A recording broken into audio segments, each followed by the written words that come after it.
जोहार फ्रेंड्स, मैं रश्मि सिंह आप सभी का आधार ICS यूट्यूब चैनल में स्वागत करती हूँ। लास्ट वीडियो में हम लोगों ने करंट अफेयर सेक्शन डिस्कस किया था जो कि आपके Jharkhand SSC CGL 11th JPSC और CDPO के लिए इम्पॉर्टेंट है। तो इसमें हम लोगों ने कुछ सेक्शन को डिवाइड किया हुआ है। फर्स्ट हम लोग करंट अफेयर सेक्शन में जो स्पेशल जो डे टू डे पॉइंट्स है वो डिस्कस करते हैं। Then awards, important person, important places, important index and reports पे डिस्कशन होता है। ये आपके जितने भी एग्जाम्स है उसमें करंट अफेयर सेक्शन के लिए इम्पॉर्टेंट टॉपिक है। सो फर्स्ट पॉइंट में आते हैं। पहला पॉइंट है आपका, राज्य सरकार ने राज्य के आधिकारिक युवाओं के कौशल विकास के लिए उद्योग के लिए तैयार करने के लिए सरायकेला खरसावां जिले के चांडिल में IIT की स्थापना हेतु एक IIT की स्थापना मीन्स IIT का फॉर्मेशन किया जा रहा है, जो कि IIT के जो CEO हैं सौरभ रॉय और श्रम रोजगार मंत्री उनके बीच एक MOU साइन हुआ है। श्रम रोजगार मंत्री कौन है? सत्यानंद भोक्ता के बीच और सौरभ राय के बीच एक MOU का सिग्नेचर किया गया है, जिनका जो मेन एम क्या है, एक ऐसा मंच बनाना जहां स्थानीय युवा को रोजगार के अवसर का लाभ उठा सकेंगे।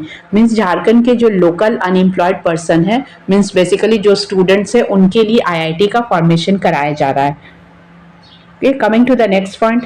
नेक्स्ट पॉइंट है झारखंड सरकार ने सूचना एवं जनसंपर्क विभाग ने बताया है कि सिमडेगा के निर्माणाधीन सिमडेगा डिस्ट्रिक्ट में एक हॉकी का स्टेडियम बनाया जा रहा है, जिसका 80% कार्य जो है वो पूरा हो चुका है। इस स्टेडियम का निर्माण अंतर्राष्ट्रीय मानकों को ध्यान में रखकर किया जा रहा है। जैसा कि इंटरनेशनल स्टेडियम बनाया जाता है, उनके जो पैरामीटर्स होते हैं उनको फॉलो किया जा रहा है। इसकी आधारशिला किसने रखी है? मुख्यमंत्री हेमंत सोरेन ने 20 अक्टूबर 2021 को हॉकी के नर्सरी कहे जाने वाला सिमडेगा में रखी है। तो आपको ये याद रखना है इसमें कि ये कब रखा गया है। ये 20 अक्टूबर 2021 को रखा गया है और इस जो सिमडेगा जो जगह है उसको हॉकी का नर्सरी कहा जाता है। Coming to the next point. Next point में है आपका, नई दिल्ली में विज्ञान भवन में आयोजित पुरस्कार वितरण समारोह में उपराष्ट्रपति एम वेंकैया नायडू ने तपन पटनायक को छऊ नृत्य के लिए तपन पटनायक को छऊ नृत्य के लिए बेहतर योगदान के लिए संगीत नाटक अकादमी का अवार्ड दिया गया है। ये कहाँ पे दिया गया है? नई दिल्ली के विज्ञान भवन में वेंकैया नायडू द्वारा दिया गया। इसमें आपको ये याद रखना है कि तपन पटनायक को दिया गया और किसके लिए दिया गया? छऊ नाच के लिए दिया गया है।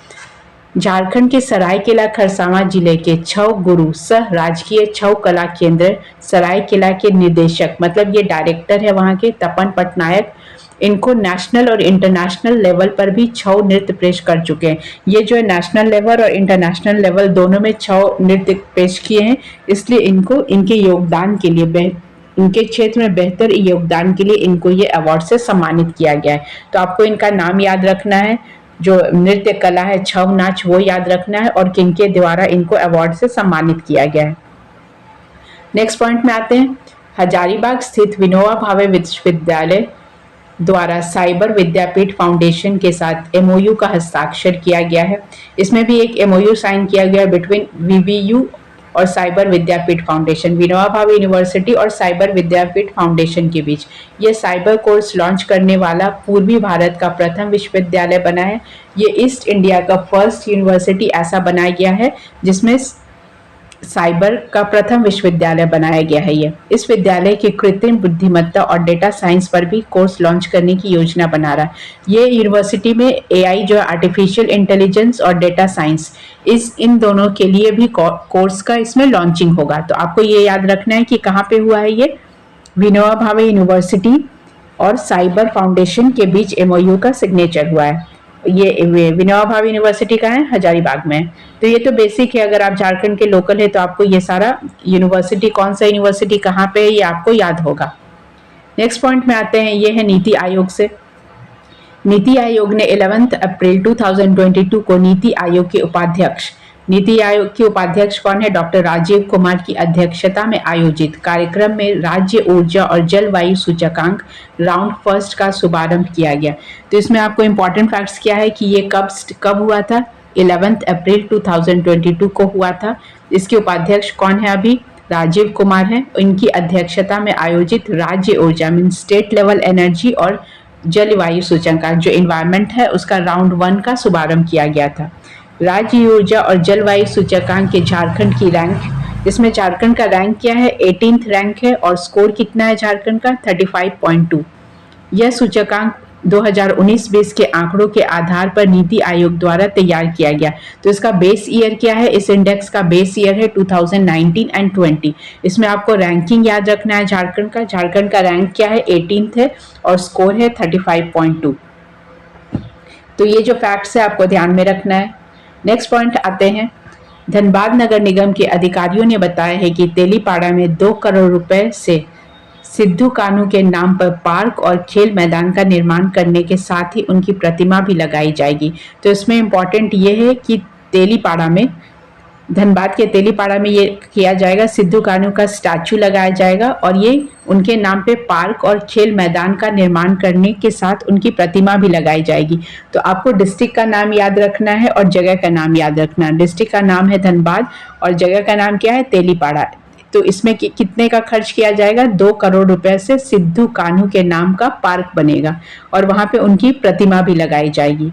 पार्क और खेल मैदान का निर्माण उस जगह किए जाने की योजना है जहां आदिवासी समुदाय के लोग सदियों से सोरहाय पर्व मनाते आए हैं। मतलब ये जो तेलीपाड़ा जगह है यहाँ पे क्या जो आदिवासी समुदाय हैं वो अपना फेस्टिवल जो है सोहराय पर्व हमेशा मनाते हैं, इसलिए वहां पे उनकी प्रतिमा स्थापित की जाएगी। नेक्स्ट पॉइंट आते हैं हम लोग। नेक्स्ट पॉइंट है, मुख्यमंत्री श्री हेमंत सोरेन ने 15 अप्रैल 2022 को शहीद गणपत राय इंडोर स्टेडियम खेलगांव रांची में अंडर 17 सब जूनियर बालक बालिका राष्ट्रीय कुश्ती प्रतियोगिता और फेडरेशन कप सीनियर पुरुष महिला राष्ट्रीय कुश्ती प्रतियोगिता का उद्घाटन किया है। झारखंड राज्य कुश्ती संघ तत्वाधान में प्रतियोगिताओं का आयोजन किया गया है और झारखंड में पहली बार फेडरेशन कप का आयोजन किया गया है।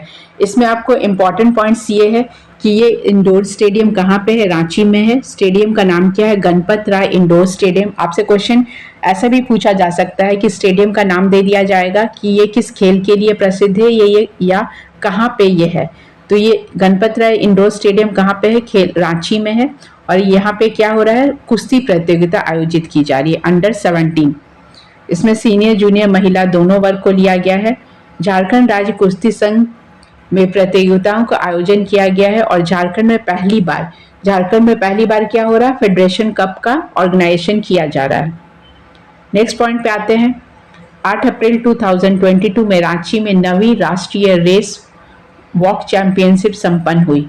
तो इसमें आपको देखना है कि कौन सा रैंक है इसका, 9वीं राष्ट्रीय रेस चैंपियनशिप संपन्न हुई है। इस चैंपियनशिप के तहत 35 और 10 किलोमीटर की वॉक का आयोजन किया जाएगा। दैट मीन्स आपको 35 किलोमीटर और 10 किलोमीटर चलना है उसमें। पुरुष वर्ग में जुनैद ने 240.1 सेकेंड में समय निकाला है, जबकि महिला वर्ग में रमनदीप ने 300.04 सेकेंड में समय को निकालते हुए स्वर्ण पदक अपने नाम किया है। तो इसमें आपके इन दोनों के नाम याद रखने, पहली जो है रमनदीप है और दूसरी जो है पुरुष वर्ग में जुनैद है। जुनैद का टाइम पीरियड था 2.40 और जो महिला वर्ग में है वो रमनदीप है। तो महिला वर्ग और पुरुष वर्ग के नाम आपको याद रखने हैं। और इसके जो चैंपियनशिप का जो वॉकिंग डिस्टेंस था, वॉकिंग डिस्टेंस क्या था, 35 किलोमीटर और 10 किलोमीटर। ये आपको ध्यान रखना है क्योंकि इन दोनों ने गोल्ड लिया है इसमें, ठीक है। तो ये कब हुआ था, कहाँ हुआ था, ये रांची में ऑर्गेनाइज हुआ था।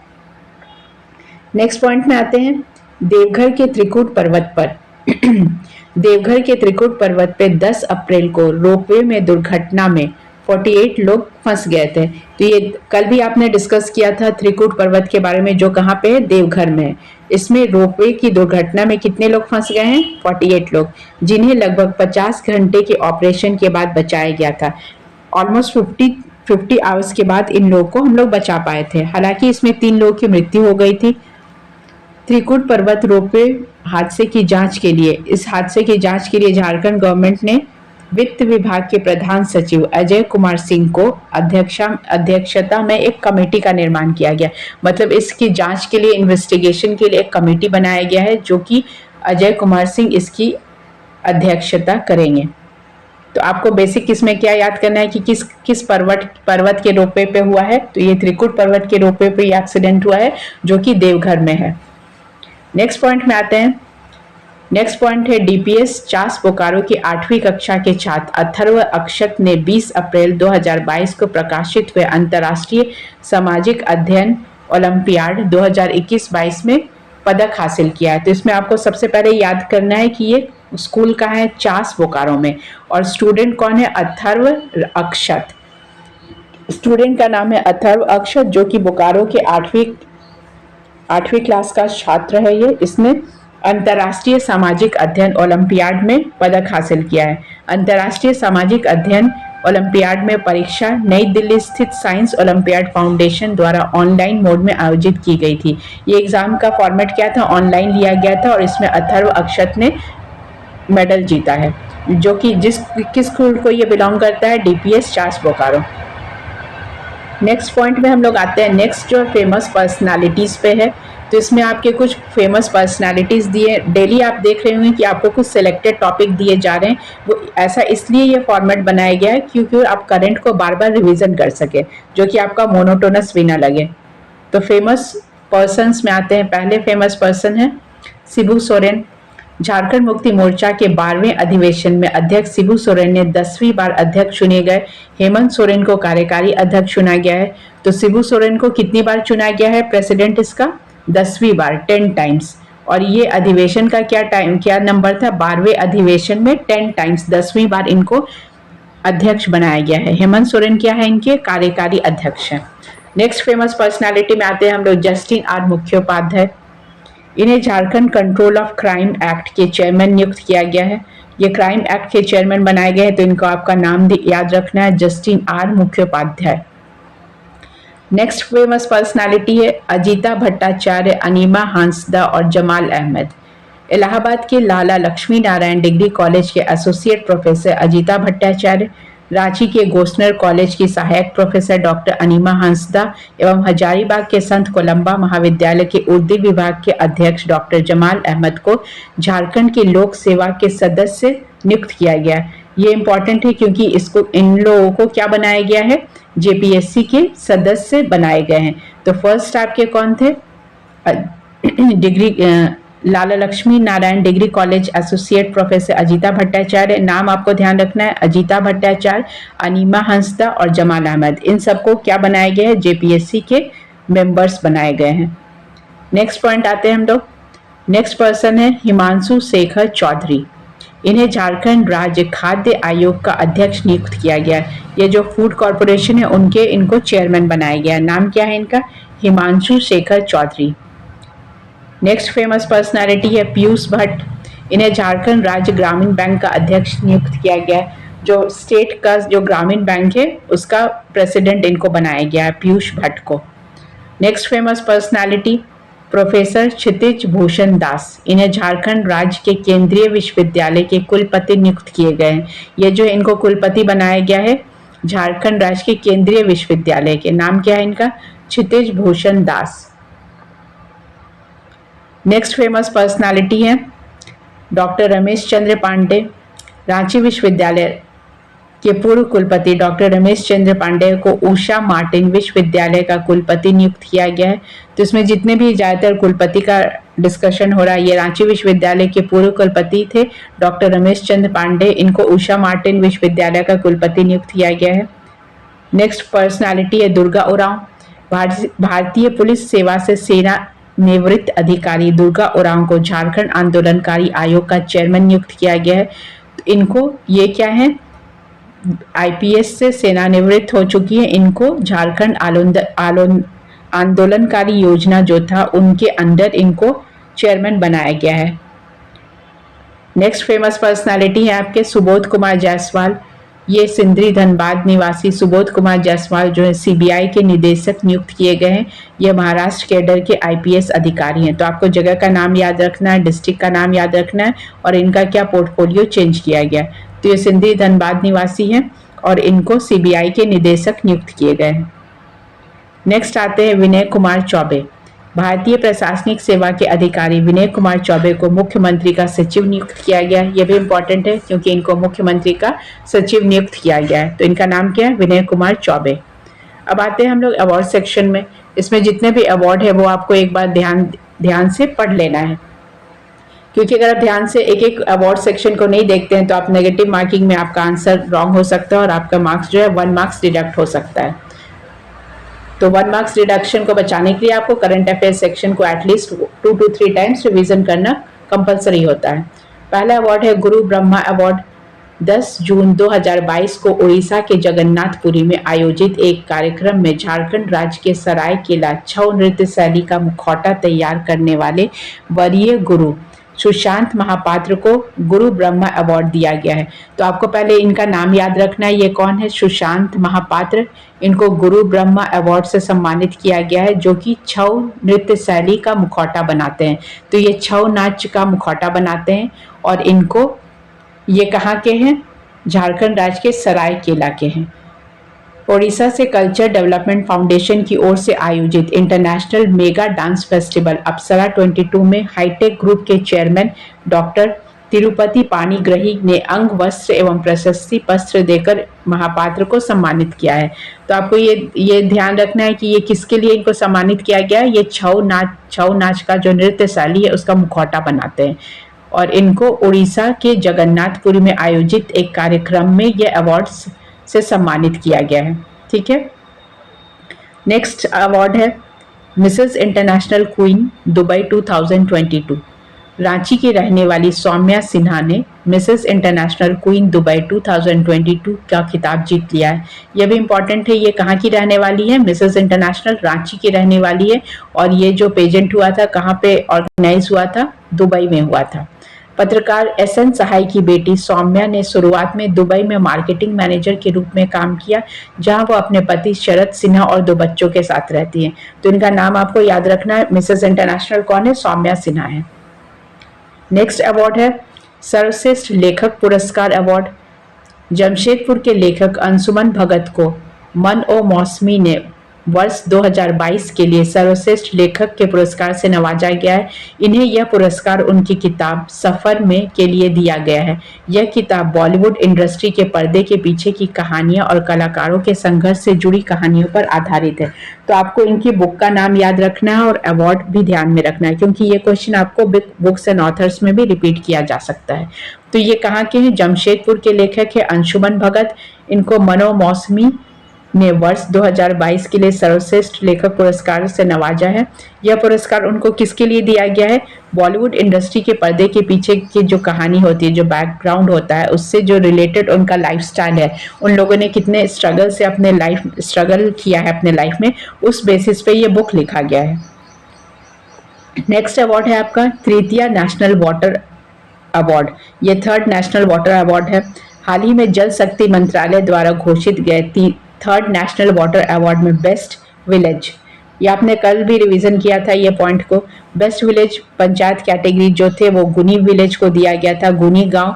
और इसके ये जो पंचायत थी, ये पंचायत जो किस प्रखंड में है? घुसली पंचायत नाम था इसका। तो आपको ये गांव का नाम याद रखना, गुनी गांव को दिया गया है। 3rd रैंक है। गुनी गांव झारखंड राज्य की राजधानी रांची से 30 किलोमीटर खूंटी डिस्ट्रिक्ट में, खूंटी डिस्ट्रिक्ट जिले के कर्रा प्रखंड में धुसली पंचायत में स्थित है। तो विलेज का नाम है गुनी गांव और पंचायत का नाम है धुसली। किस लिए अवार्ड दिया गया? 3rd water national water policy 3rd के लिए दिया गया है। नेक्स्ट आते हैं, ये भी आपका रिपीटेड है, मनोरमा देवी स्मृति पुरस्कार। ये आपने जब फर्स्ट डे करंट अफेयर किया था तब ये अवार्ड का डिस्कशन मैंने किया था। मध्य प्रदेश हिंदी लेखिका संघ की ओर से हर वर्ष दिए जाने वाले कृति पुरस्कारों की घोषणा की गई है। ये पुरस्कार किस राज्य के द्वारा दिया जाता है? मध्य प्रदेश के द्वारा दिया जाता है। इसमें काव्य विद्या में रांची की सत्या शर्मा कृति को काव्य संग्रह 30 पार की नदियों का चयन मनोरमा देवी स्मृति पुरस्कार के लिए किया गया है। उनकी काव्य रचना क्या है? 30 पार की नदियां। इससे पूर्व सत्य शर्मा कृति को उनके काव्य संग्रह 30 पार की नदियों के लिए निर्मला स्मृति साहित्य सृजन सम्मान, इनको निर्मला साहित्य स्मृति सृजन सम्मान से भी सम्मानित किया गया है। एवं इंटरनेशनल जो अंतर्राष्ट्रीय विश्व मैत्री मंच की ओर से द्वारका प्रसाद सक्सेना पुरस्कार भी मिल चुका है। तो इनको क्या क्या मिल चुका है? मनोरमा देवी मिल चुका है, निर्मला स्मृति मिल चुका है, और इंटरनेशनल लेवल में जो है अवार्ड विश्व मैत्री मंच की ओर से द्वारका प्रसाद सक्सेना अवार्ड भी सम्मानित किया जा चुका है। तो इसमें आपको इनका नाम याद रखना है कि ये किनको दिया गया है और कौन कौन से अवार्ड से सम्मानित किया गया है। नेक्स्ट है आपका ई गवर्नेंस राष्ट्रीय पुरस्कार। गोड्डा के सरकारी स्कूल में संचालित ज्ञानोदय मॉडल परियोजना के लिए जिला प्रशासन राष्ट्रीय ई गवर्नेंस अवार्ड से सम्मानित किया गया है।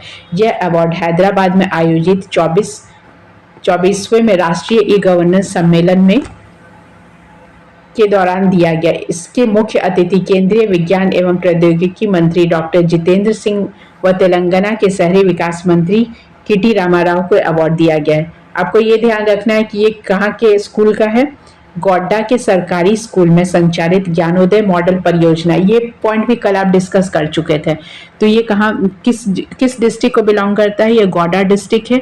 गोड्डा डिस्ट्रिक्ट के सरकारी स्कूल मीन्स जो गवर्नमेंट स्कूल में जो मॉडल चलाया जा रहा है उसको ये ई गवर्नेंस अवार्ड से सम्मानित किया गया है। और ये कहाँ पे किया गया था?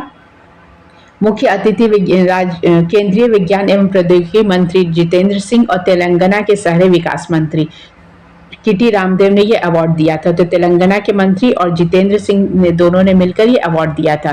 कोविड काल के दौरान ज्ञानोदय ऐप और ज्ञानोदय रथ के जरिए बच्चों को ऑनलाइन शिक्षा से जुड़ने के लिए ये प्रोग्राम बेहतर कारगर साबित था। ये था ऑनलाइन एजुकेशन प्रोवाइड के लिए ड्यूरिंग कोविड। जब कोविड चल रहा था तो जितने भी स्कूल्स थे सब में ऑनलाइन एजुकेशन प्रोवाइड किया जा रहा था। तो इस ऐप को इसलिए सम्मानित किया गया है। नेक्स्ट आता है आपका WHO अवार्ड।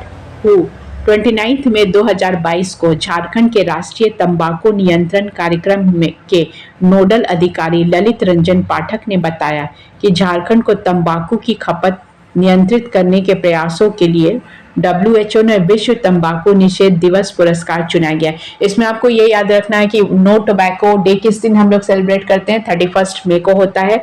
तो उसी दिन ये अवार्ड दिया गया है। और किसको दिया गया है? झारखंड के राष्ट्रीय तंबाकू नियंत्रण कार्यक्रम के नोडल अधिकारी कौन है? ललित रंजन पाठक ने बताया झारखंड के तंबाकू खपत को, मतलब झारखंड में क्या है कि तंबाकू जो टोबैको का कंजम्पशन है बहुत ज्यादा है, तो उस चीज को कंट्रोल करने के लिए ये अवार्ड दिया गया है। और ये कब दिया गया था? 31 मई को। 31 मई को नो टोबैको डे मनाया जाता है। ये आपको डेज में भी याद रखना है। ग्लोबल एडल्ट टोबैको सर्वे, एक सर्वे किया गया था ग्लोबल एडल्ट टोबैको सर्वे फर्स्ट रिपोर्ट के अनुसार वर्ष 2012 में झारखंड में राष्ट्रीय तंबाकू नियंत्रण कार्यक्रम शुरू किया गया था। तो ये कब शुरू किया गया था? 2012 में। तब राज्य में तंबाकू प्रसार की दर 51% थी, जिसमें 48% धूम्रपान रहित उपयोग करता थे। तो 2012 में जब ये सर्वे हुआ था तो उस समय परसेंटेज क्या था? 51% था, और जिसमें 48% जो था धूम्रपान रहित, मतलब कि जिसमें नो स्मोकिंग वाला। तो नो स्मोकिंग वाला उसमें क्या आता है? टोबैको ही आता है। तो इस चीज को कंट्रोल करने के लिए इनको ये WHO के थ्रू ये अवार्ड से सम्मानित किया गया था। ठीक है। नेक्स्ट पॉइंट हम लोग आते हैं स्वर्ण शक्ति पुरस्कार। नई दिल्ली में आयोजित 48वें NTPC स्थापना दिवस समारोह पर NTPC पकरी बरवाडी कोयला खनन परियोजना ने सर्वश्रेष्ठ कोयला खनन परिचालन के लिए स्वर्ण शक्ति पुरस्कार प्राप्त किया है। और ये NTPC चट्टी बरियातू ने 2021-22 के लिए सर्वश्रेष्ठ कोयला खनन विकास श्रेणी में पुरस्कार प्राप्त किया है। इसमें आपको ये ध्यान रखना है कि स्वर्ण शक्ति पुरस्कार है, ये किस लिए दिया गया है? NTPC बरवाडी कोयला खनन परियोजना को सर्वश्रेष्ठ पुरस्कार से सम्मानित किया गया है।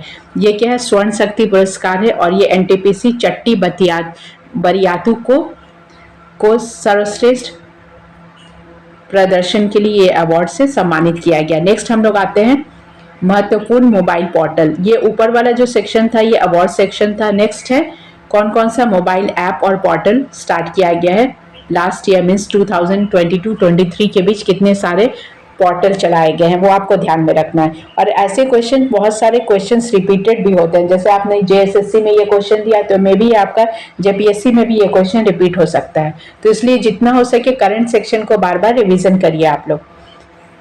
पहला ऐप है आपका ई संजीवनी ऐप। ये भी कोरोना से रिलेटेड है। लास्ट वीडियो में भी आपने कुछ ऐप्स पढ़ा था, वो भी कोरोना से ही रिलेटेड था। कोरोना से संबंधित विभिन्न तरह की जानकारियों के लिए स्वास्थ्य विभाग ने संजीवनी ऐप जारी किया है। इस ऐप के जरिए घर बैठे कोरोना जांच के लिए लोग पंजीकरण करवा सकेंगे तथा इसी के जरिए जांच के परिणाम का भी बताए जा सकेंगे। मतलब ये संजीवनी ऐप है, ये आपका ऑनलाइन है, जो आप घर बैठे आराम से टेस्ट करवा सकते हैं इसका। तो आपको ऐप का नाम याद रखना है इसके लिए। और ये किस चीज़ के लिए है? जो कोविड चल रहा था उस समय ये बनाया गया था। नेक्स्ट ऐप है विद्यातन ऐप। यह mobile app Saint Xavier's college के एमबीए विभाग के पूर्ववर्ती छात्र ने अपने स्टार्टअप के तहत विकसित किया है। ये एक ऐप है जो कि स्टार्टअप पॉलिसी के अंडर एक स्टूडेंट ने ये बनाया है, जो कि पूर्ववर्ती छात्र था। किस कॉलेज का था ये? सेंट जेवियर्स कॉलेज का। लॉकडाउन की अवधि में जब छात्र छात्राएं ऑनलाइन शिक्षा पर निर्भर थे, ऐसे में यह मोबाइल ऐप उन्हें प्राणी विज्ञान के विभिन्न विषयों पर जूलॉजी, बॉटनी, बायोटेक्नोलॉजी, माइक्रोबायोलॉजी जैसे विषयों पर नेशनल टेस्टिंग एजेंसी की ओर से आयोजित CFRI, UGC, नेट, JRF की आदि परीक्षा की तैयारी करवा रहा था। ये एक ऐसा ऐप था जो कि बायो से रिलेटेड था, जूलॉजी, बॉटनी, माइक्रोबायोलॉजी। और ये जो नेट JRF है, इसका कंपटीशन लेवल जो है, इसका प्रिपरेशन ये करवाया जा रहा था। ये किसके द्वारा बनाया गया था? सेंट जेवियर कॉलेज के MBA विभाग के छात्रों ने ये स्टार्टअप के तहत ये विकसित किया था। नेक्स्ट आपका है महत्वपूर्ण रिपोर्ट, फेमस रिपोर्ट्स जो लास्ट ईयर आए हैं, वो आपको फेमस रिपोर्ट सब पढ़ना है इसमें। फर्स्ट रिपोर्ट है ease of doing business ranking 2020। हाल ही में वाणिज्य उद्योग मंत्रालय ने ease of doing business ranking जारी किया है, जो business reform action plan BRAP report 2020 पे आधारित है। इस रिपोर्ट में राज्य को टॉप अचीवर्स, आकांक्षी और उभरते व्यापार में पारिस्थितिक तंत्र में वर्गीकृत करते। मीन्स इसमें कितने टॉप अचीवर्स है, इन्वायरमेंटलिस्ट हैं या इमर्जिंग इंडस्ट्रियलिस्ट हैं, उस पर ये रिपोर्ट है। टॉप अचीवर्स कितने हैं? 7 स्टेट्स को लिया गया है। पहला है आंध्र प्रदेश, गुजरात, हरियाणा, कर्नाटक, पंजाब, तेलंगाना और तमिलनाडु। जिसमें आपको 7 स्टेट्स के नाम याद रखने। पहला क्या था? आंध्र प्रदेश, सेकंड गुजरात, हरियाणा, कर्नाटक, पंजाब, तेलंगाना और लास्ट में तमिलनाडु। नेक्स्ट आपका आता आकांक्षी। आकांक्षी में 7 स्टेट्स कौन थे? गोवा, असम, केरल, राजस्थान, झारखंड, छत्तीसगढ़ और बंगाल। नेक्स्ट है आपका उभरते व्यापार, मतलब जो इमर्जिंग इंडस्ट्रियलिस्ट थे, उसमें से कौन कौन से स्टेट के नाम थे? Manipur, Meghalaya, Nagaland, Tripura, Puducherry, Andaman and Nicobar, Bihar, Delhi, Chandigarh, Daman and Diu, Dadra and Nagar Haveli and Jammu and Kashmir. तो ये आपको जितने भी 3 कैटेगरीज में डिवाइडेड हैं, टॉप अचीवर्स, आकांक्षी और उभरते इमर्जिंग, ये तीनों कैटेगरी में आपको स्टेट्स के नाम याद रखने हैं। नेक्स्ट है आपका इम्पॉर्टेंट प्लानिंग, जो योजनाएं जो बने थे वो आपको देखना है। पहला है आपका मुख्यमंत्री ग्राम गाड़ी योजना। नाम से पता चल रहा है कि मुख्यमंत्री हेमंत सोरेन द्वारा स्टार्ट किया गया होगा।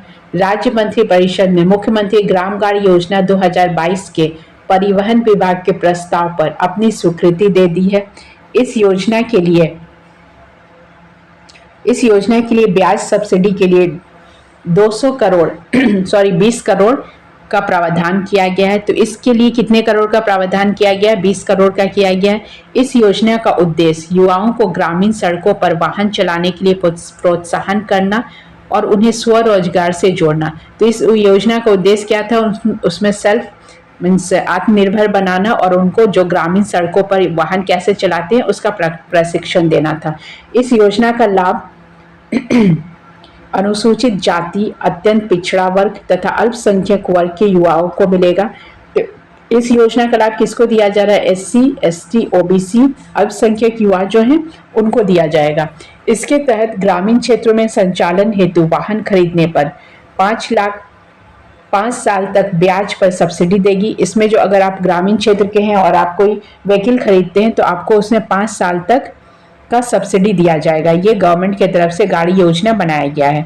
रोड टैक्स 5 साल तक माफ़ किया जाएगा। जो आपका टोल और रोड टैक्स लगता है उसमें 5 ईयर्स तक सब्सिडी दिया जाएगा, आपसे कोई टैक्स नहीं लिया जाएगा।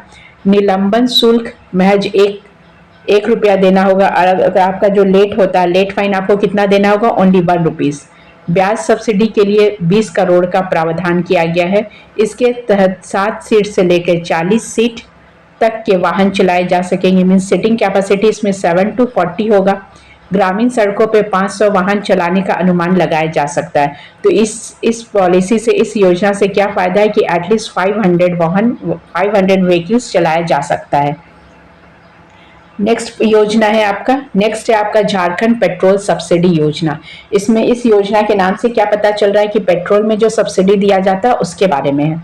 झारखंड में पेट्रोल की कीमत को कम करने के लिए ये योजना 26 जनवरी 2022 से लागू की गई। डेट आपका इम्पॉर्टेंट है, क्यों ये 26 जनवरी से लाया गया है। इस योजना के तहत राज्य के बीपीएल या राशन कार्ड धारकों को 25 लीटर सस्ता पेट्रोल दिया जाएगा। कल भी ये पॉइंट आप डिस्कस किए थे कि जो भी पेट्रोल का प्राइस है उसमें आपको 25 रुपये लीटर सस्ता कर दिया जाएगा।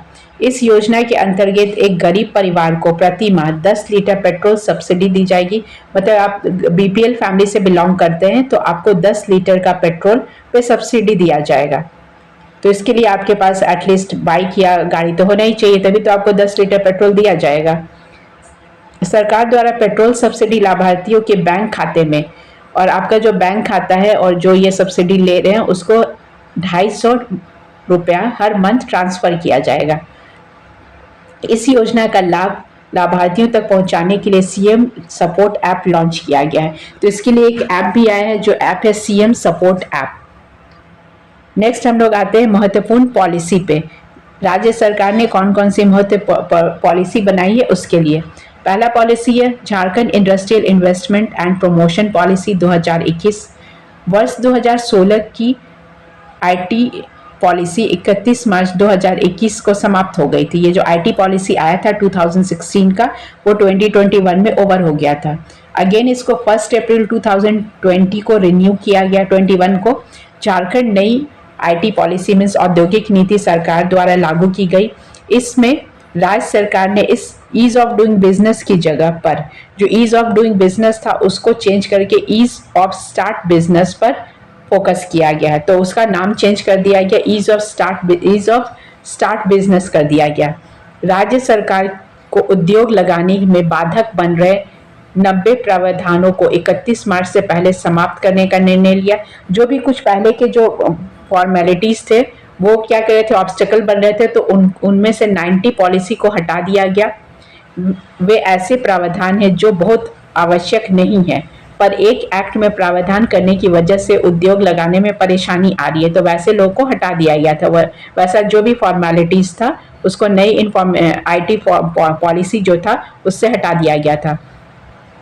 इस उद्योग नीति के राष्ट्र के अनुसार सभी वर्तमान में सरकार के लैंड बैंक में 2015 एकड़ भूमि है जहां उद्योग लगाना है, जहां भी इंडस्ट्री डेवलप करना था। इसमें सरकार माइंस मिनरल पर आधारित उद्योग के अलावा अन्य उद्योगों पर भी ध्यान देगी। मीन्स एक्सक्लूडिंग माइंस, और भी जितने भी इंडस्ट्रीज है उस पर वो लोग फोकस करेंगे, क्योंकि इसका नाम ही फोकस रखा गया था, फोकस ऑन बिजनेस। चानू की फार्मास्यूटिकल्स, देवघर में देवीपुर में प्लास्टिक पार्क, आदित्यपुर में इलेक्ट्रॉनिक मैन्युफैक्चरिंग क्लस्टर, धनबाद में गोपालगंज में लेदर पार्क निर्मित किया जा रहा है। तो ये कहाँ पे क्या कौन सा बनाया जा रहा है इसके नाम के साथ आपको याद रखना है। चान्हो में फार्मास्यूटिकल पार्क, देवघर देवीपुर में प्लास्टिक पार्क, आदित्यपुर में इलेक्ट्रॉनिक मैन्युफैक्चरिंग क्लस्टर, धनबाद के गोपालगंज में लेदर पार्क, ये आपको नाम सब याद रखना है। बरहगौड़ा में 3000 एकड़ में लॉजिस्टिक पार्क का निर्माण किया जा रहा है। सरकार ने पर्यटन को उद्योग का दर्जा दिया है। इसमें निवेश के अवसर हैं। इस नई पॉलिसी को झारखंड सरकार के उद्देश्य 5 लाख से अधिक रोजगार सृजन कराना है। ये जो नया पॉलिसी इसलिए आया है क्योंकि इसके अकॉर्डिंग झारखंड सरकार जो एटलीस्ट 5 लाख लोगों को जॉब दे सके और 1 लाख करोड़ से अधिक का निवेश प्राप्त करना है। मतलब इसमें इन्वेस्टमेंट इतना किया जाएगा। नेक्स्ट पॉइंट हम लोग आते हैं महत्वपूर्ण स्थल, जो फेमस प्लेसेस हैं। तो अकॉर्डिंग लास्ट ईयर में कितने फेमस प्लेसेस हैं वो आपको डिस्कस करना है और आपको ध्यान में रखना है, एटलीस्ट एक एक बार रिकॉल करना है। तो फर्स्ट प्लेस है Gumla. Digital bit police QR based attendance system लागू करने वाला गुमला झारखंड का पहला जिला बना है। ये digital based police QR based attendance, जो अटेंडेंस सीट होता है उसको लागू करने वाला पहला डिस्ट्रिक्ट कौन बना है? गुमला बना है। इस सिस्टम की मुख्य विशेषता है कि पुलिसकर्मी अपने बिट में जाकर क्यूआर से अपना उपस्थिति बनाएंगे। इसमें आप अपना अटेंडेंस क्यूआर कोड के जरिए कर सकते हैं। नेक्स्ट है आपकी लुगु पहाड़। ये भी कल आपने डिस्कशन किया था, लुगु पहाड़। इस पहाड़ पर 15 मेगावाट का हाइड्रो पावर प्लांट डीवीसी द्वारा लगाया जाएगा। दामोदर वैली प्रोजेक्ट जो है इस पे 15 मेगावाट का हाइड्रो पावर प्लांट लगाएंगे। नेक्स्ट पॉइंट आपका आता है, नेक्स्ट एंड लास्ट पॉइंट है आपका महत्वपूर्ण पुस्तकें। इसमें आपका famous books and famous authors के नाम दिए गए, इसको आपको याद करना है। फर्स्ट बुक है क्यारी भावनाओं की, इनकी ऑथर हैं गीता चौबे। नेक्स्ट है coffee table book tribal folk paintings of India, इनकी ऑथर हैं doctor D K Tiwari. Coffee table and tribal folk paintings of India. Next book है बस कह देना कि आऊंगा, ये क्या है? काव्य संग्रह है। ये किनके द्वारा रचित है? नंदा पांडे। लास्ट बुक है काव्य प्रसून, इनको लिखा है महेंद्र शाह ने। तो ये 4-5 बुक्स एंड ऑथर्स डेली आपको मैं दे रही हूँ। इसको आप डेली अगर सेम डे ही बार बार पढ़ लेते हैं तो आपको वो रिवीजन हो जाएगा कि कौन सा बुक्स किसने लिखा है, क्योंकि इस टाइप के क्वेश्चंस आ रहे हैं। अब आपको इसमें आपको प्रैक्टिस सेट भी दिया गया है। आप सीजीएल के मोटिव से आप प्रैक्टिस सेट रोज प्रैक्टिस कर सकते हैं, और जो भी आपको प्रॉब्लम है वो आप कमेंट सेक्शन में प्रॉब्लम पूछ सकते हैं। जिन लोगों का संस्कृत लैंग्वेज है उन लोगों के लिए भी संस्कृत का वीडियो आ रहा है, डेली बेसिस पे आ रहा है। आपका जो ग्रामर पोर्शन है या आपको जो भी पोर्शन में प्रॉब्लम है उसमें भी अगर आप ज़्यादा क्वेरीज करना है, आपको कुछ पूछना है, तो आप कमेंट सेक्शन में जाके कमेंट कर सकते हैं। Thanks for watching our video. Stay tuned for new updates.